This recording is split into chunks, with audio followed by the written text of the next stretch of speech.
the massive conference room aboard the neutral station. Atlas Prime fell silent as Ambassador James stood up from the negotiation table. For 3 months, humanity had tried everything. They had offered trade agreements, shared technology blueprints, and even promised to limit their expansion into unclaimed space. But the Korvax Empire wanted only one thing: Earth's complete surrender. Admiral Kate watched from the observation deck as the talks crumbled. She had warned the Council this would happen. The Korvax had destroyed 17 colonies in the Outer Rim, claiming humans were spreading too fast, becoming too strong. They feared what humanity might become in another century. So they demanded submission now, while they still held superior numbers. "Your species has 48 hours to accept our terms," Lord Vex announced, his 4 arms spreading wide in what his people considered a gesture of finality. "Surrender your military vessels, disable your orbital defenses, and accept Korvax governance. Otherwise, we will take Earth by force." James looked at the alien lord with tired eyes.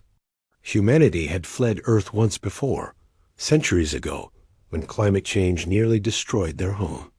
They had rebuilt among the stars, learned from their mistakes, and grown stronger.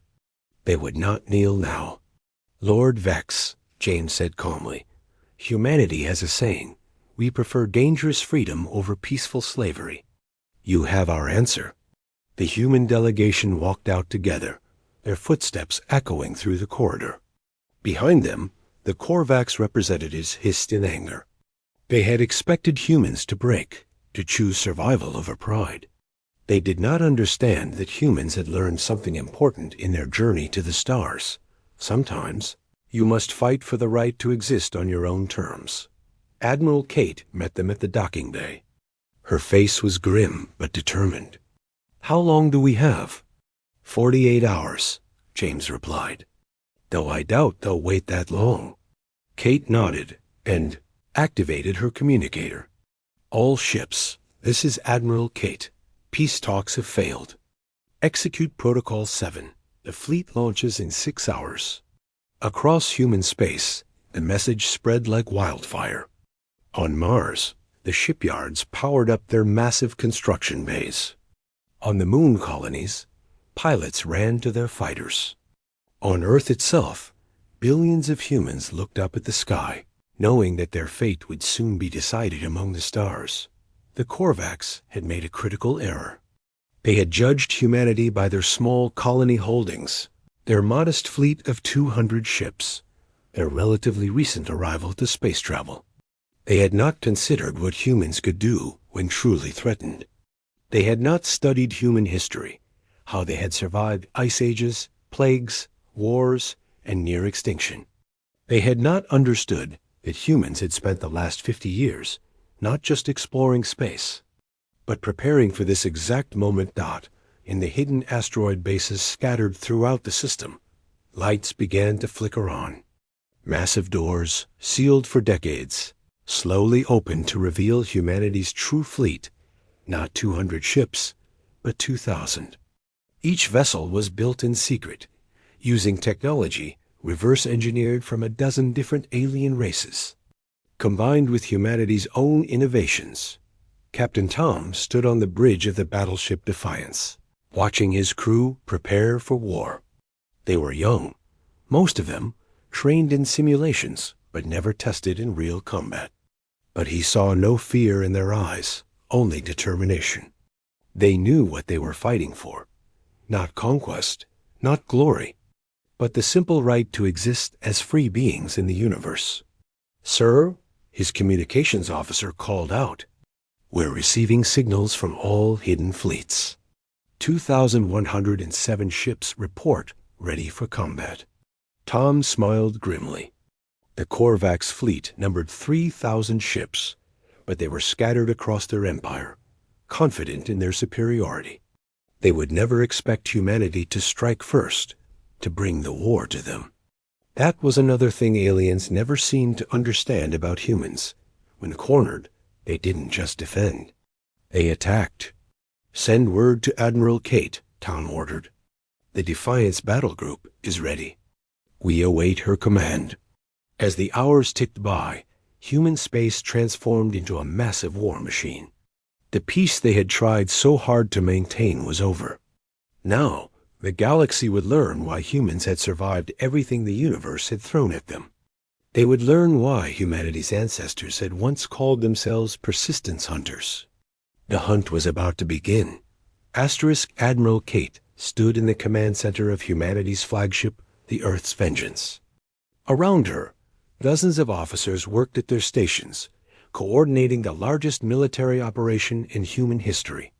The 48-hour ultimatum had only passed 12 hours ago, but humanity would not wait for the enemy to strike first.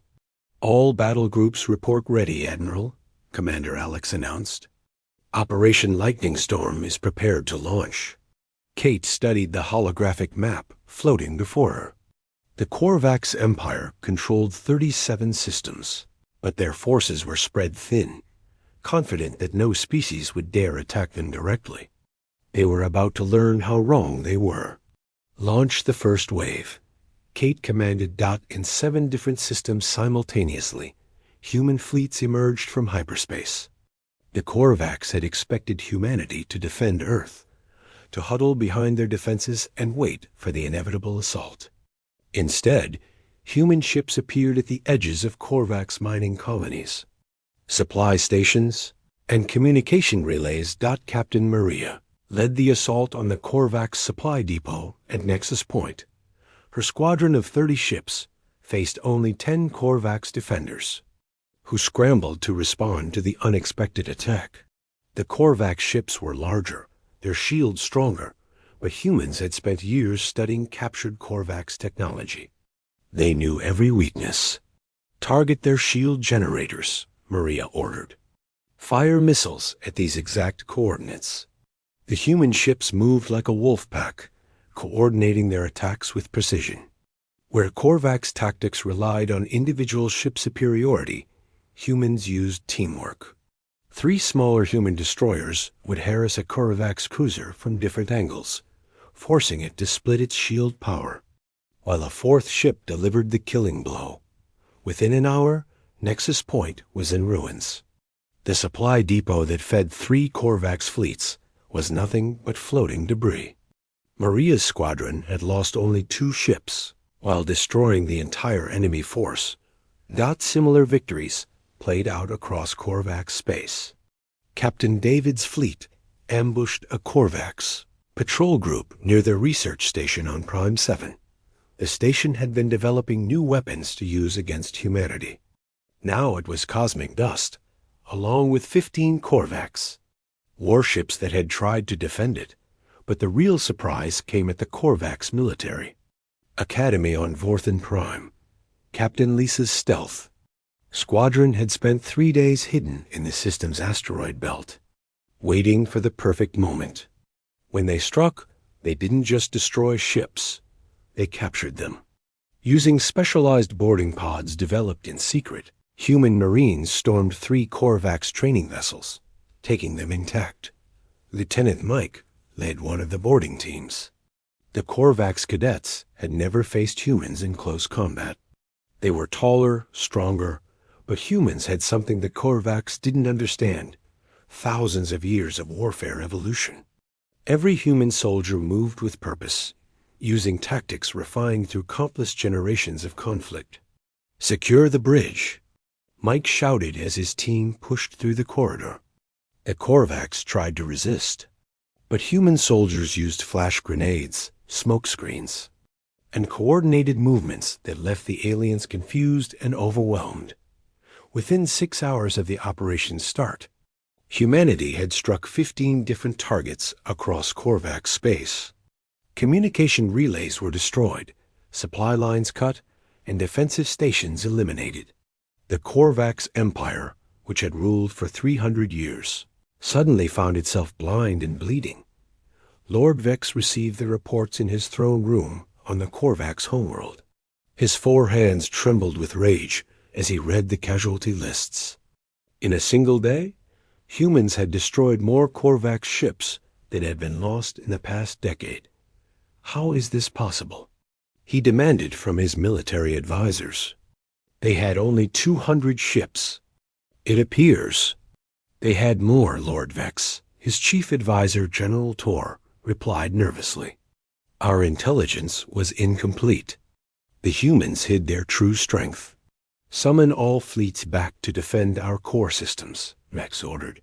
We will crush them with our full might. But even as he gave the command, Vex felt something he had never experienced before: doubt. The humans had not cowered or negotiated. They had not even defended. They had attacked with a fury that shocked the Korvax Empire to its core.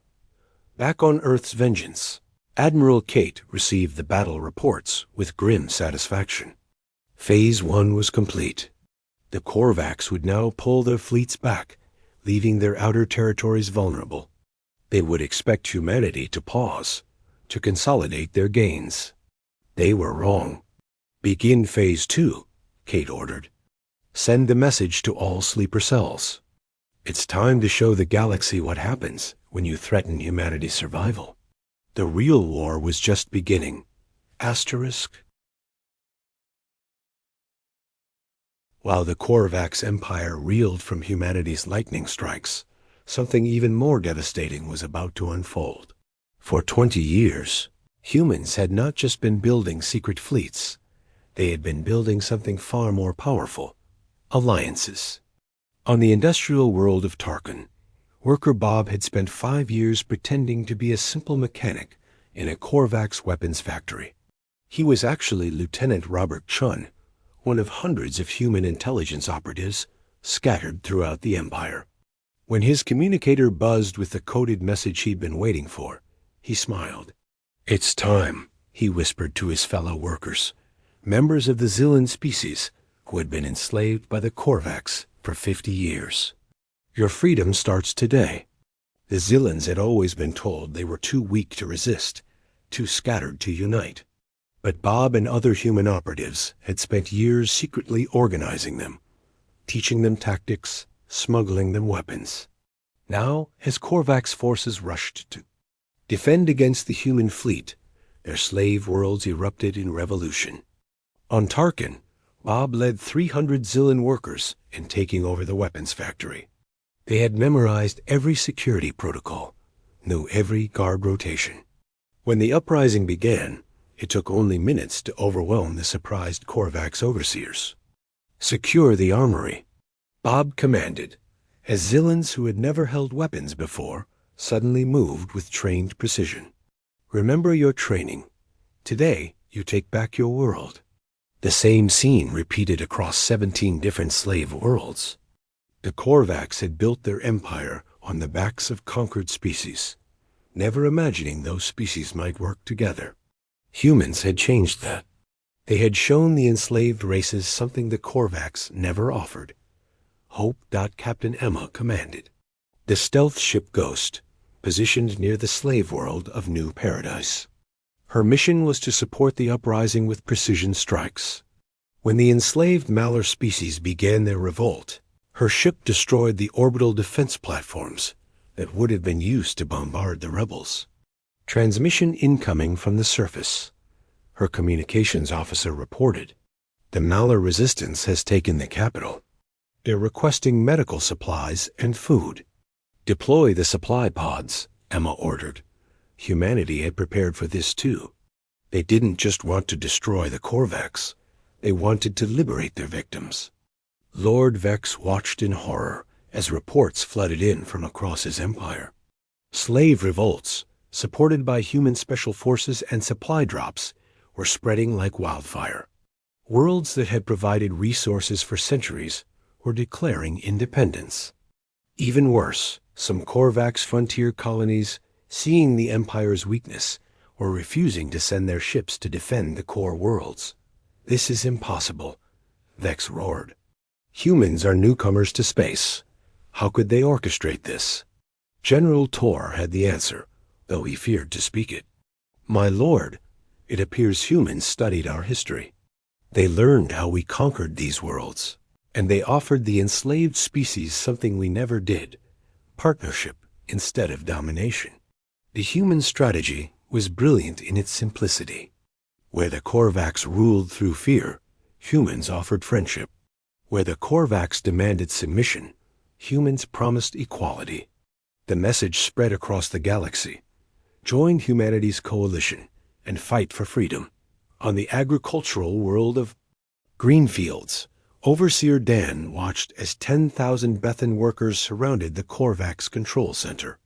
The Bethans were a peaceful species, farmers by nature, but humans had shown them that even farmers could fight for freedom. "You trained us to grow food," the Bethan leader said to the cowering Korvax governor. "But the humans taught us to grow courage. Your rule here is over." Admiral Kate monitored the uprising from her command center. In just 3 days, the Korvax Empire had lost control of nearly half its territory. Not through military conquest, but through the simple act of giving oppressed species the means to free themselves. "Admiral," Commander Alex reported, "we're receiving requests from 7 more species to join our coalition. They're offering ships, resources, and soldiers." Kate nodded. This had always been the real plan. Humanity knew they couldn't defeat the Korvax alone, but they didn't need to. By showing the galaxy that the Korvax could be beaten, by proving that species could work together as equals, they had created something more powerful than any fleet. They had created hope. "Accept all alliance requests," Kate commanded. "And send this message to Lord Vex. You gave us 48 hours to surrender. We give you 24 hours to retreat from all occupied worlds. This is your only warning." The hunter had become the hunted, and the galaxy would never be the same. Lord Vex's response came not in words, but in action. The combined Korvax Grand Fleet, over 2,000 ships pulled from across the Empire, assembled near Earth's solar system. If he could not hold his empire, he would at least destroy the species that had caused its collapse. Admiral Kate watched the massive fleet approaching on her tactical display. The Korvax had taken the bait. By gathering their forces for one massive assault, they had left their homeworld vulnerable. "Send the signal to Captain Jack," Kate ordered. "Operation Checkmate is go." 500 light-years away, Captain Jack commanded a mixed fleet of human ships and vessels from newly liberated species. His target, the Korvax homeworld itself. While Vex brought death to Earth, humanity and its allies would bring justice to Korvax Prime. The Battle of Earth began with the Korvax fleet emerging from hyperspace near Jupiter. Lord Vex stood on his flagship's bridge, confident in his numerical superiority. He had 2,000 ships against Earth's defending 800. Victory seemed certain. "Advance on Earth," Vex commanded. "Destroy everything." But as the Korvax fleet moved forward, something unexpected happened. The moons of Jupiter began to reveal hidden defensive platforms. Humanity had spent decades turning the entire solar system into a fortress. Massive railguns, hidden in hollowed-out asteroids, opened fire on the Korvax flanks, Captain Tom, commanding the Defiance, led the human fleet in a tactical maneuver that military historians would later call the Jupiter Spiral. Instead of meeting the Korvax head-on, human ships used Jupiter's gravity to slingshot around, attacking from unexpected angles while automated defenses pounded the enemy formation. "Focus fire on their command ships," Tom ordered. Human tactical. Doctrine was simple but effective. Cut off the head, and the body dies. The Korvax fought with desperation, their energy weapons carving through space. The destroyer Hope took a direct hit and exploded, taking 300 human lives with it. The cruiser Liberty lost its engines and drifted helplessly. But for every human ship lost, 3 Korvax vessels fell. Meanwhile, at Korvax Prime, Captain Jack's allied fleet emerged from hyperspace to find the homeworld barely defended. Only 300 ships remained, crewed by inexperienced reserves. "Remember why we're here," Jack broadcast to his mixed-species fleet. "Not for conquest, but for justice. Target military installations only. Spare the civilians. The liberated Zillans fought with particular fury, their ships diving into battle with decades of rage finally unleashed. The Bethans, despite their peaceful nature, showed surprising tactical brilliance, using their agricultural ships' tractor beams in ways the Korvax never expected. Lieutenant Mike, now commanding his own captured Korvax cruiser with a mixed human-alien crew, led the assault on the orbital shipyards.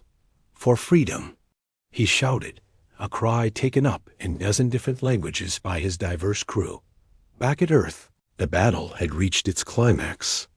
Lord Vex, seeing his fleet being systematically destroyed, made a desperate decision.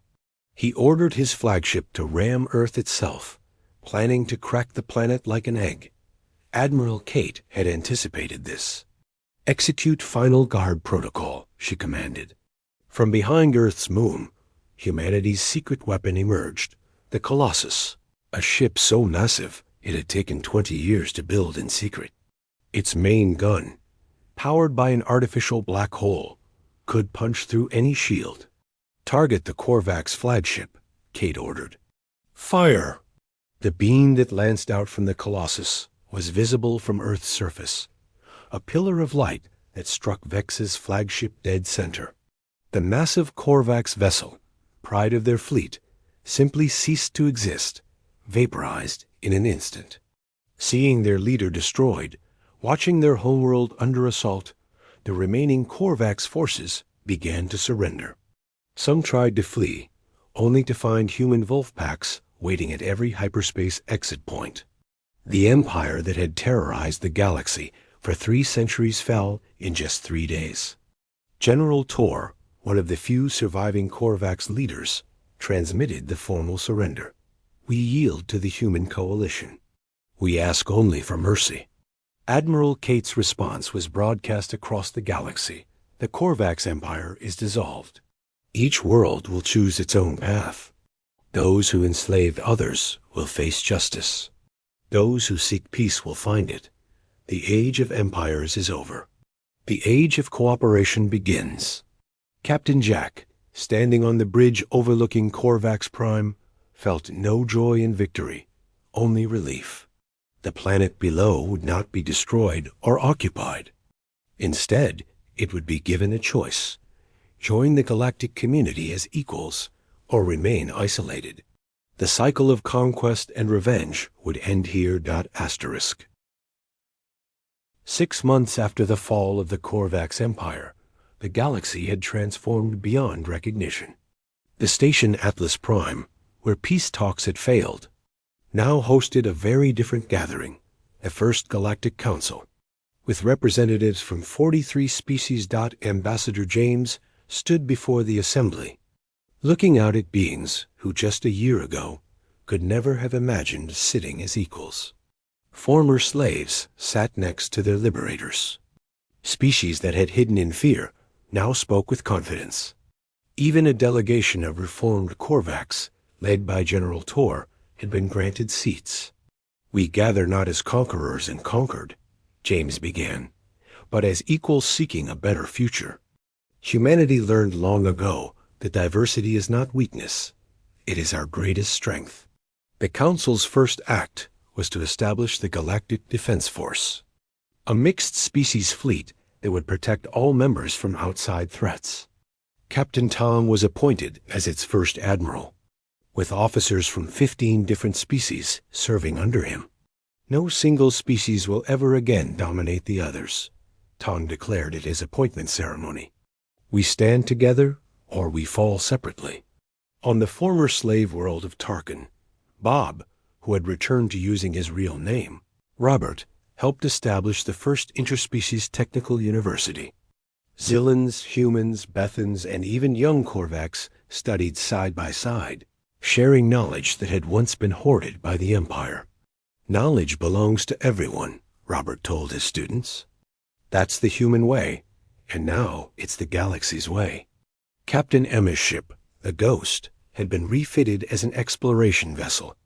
With a crew representing 12 species, she pushed into unexplored space, seeking new civilizations to invite into the growing alliance.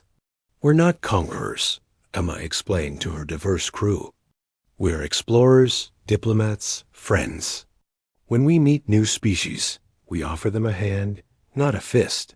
The transformation wasn't without challenges. Some Korvax colonies resisted the new order, clinging to dreams of restored empire. But they found no support. The galaxy had tasted freedom and would not give it back. On Earth, Admiral Kate retired from military service, accepting a new role as humanity's representative to the Galactic Council. At the ceremony, she was surprised to receive a visitor, General Tor himself. "I came to thank you," Tor said. His forearms spread in what humans had learned was a gesture of respect. "You could have destroyed us completely. Instead, you gave us a chance to change." Kate smiled. "That's what humans do, General. We believe in second chances. Your people were not evil, just misguided. Now you have the opportunity to be part of something better."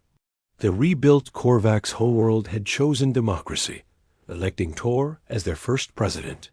He had pledged to spend his remaining years making amends for the Empire's crimes, establishing funds to rebuild worlds the Korvax had devastated. Lieutenant Mike, promoted to captain, commanded one of the new multicultural training academies. Young beings from across the galaxy came to learn not just military tactics, but the arts of cooperation and mutual respect. "The strongest weapon isn't a gun or a ship," Mike taught his cadets. "It's unity. When species work together, nothing can stop them." 1 year after the war's end, a monument was unveiled on Earth, not celebrating victory, but remembering the cost. The names of every being who died in the liberation, from all species, were inscribed on its surface. At its base, words in every galactic language read, "They died so others could live free." Lord Vex's former throne room on Korvax Prime had been converted into a museum, teaching future generations about the dangers of supremacy and the power of cooperation. School children of all species visited, learning how fear and prejudice had nearly destroyed the galaxy, and how courage and unity had saved it. Captain Jack, now an ambassador, traveled between worlds, helping establish trade agreements and cultural exchanges. On one visit to a Bethan agricultural world, he was amazed to see Korvax and humans working alongside Bethans in the fields, sharing techniques and stories. "This is what victory really looks like," he reported back to Earth. "Not domination, but cooperation." The galaxy had learned humanity's greatest lesson. Strength comes not from standing above others, but from standing beside them. The fury that launched when peace talks failed had transformed into something far more powerful, a lasting peace built on equality and mutual respect. As ambassador, James concluded the first year's Galactic Council meeting. He looked at the diverse assembly and smiled. Humanity came to the stars seeking a new home. We found something better, a family. The age of empires was truly over. The age of unity had begun. Asterisk.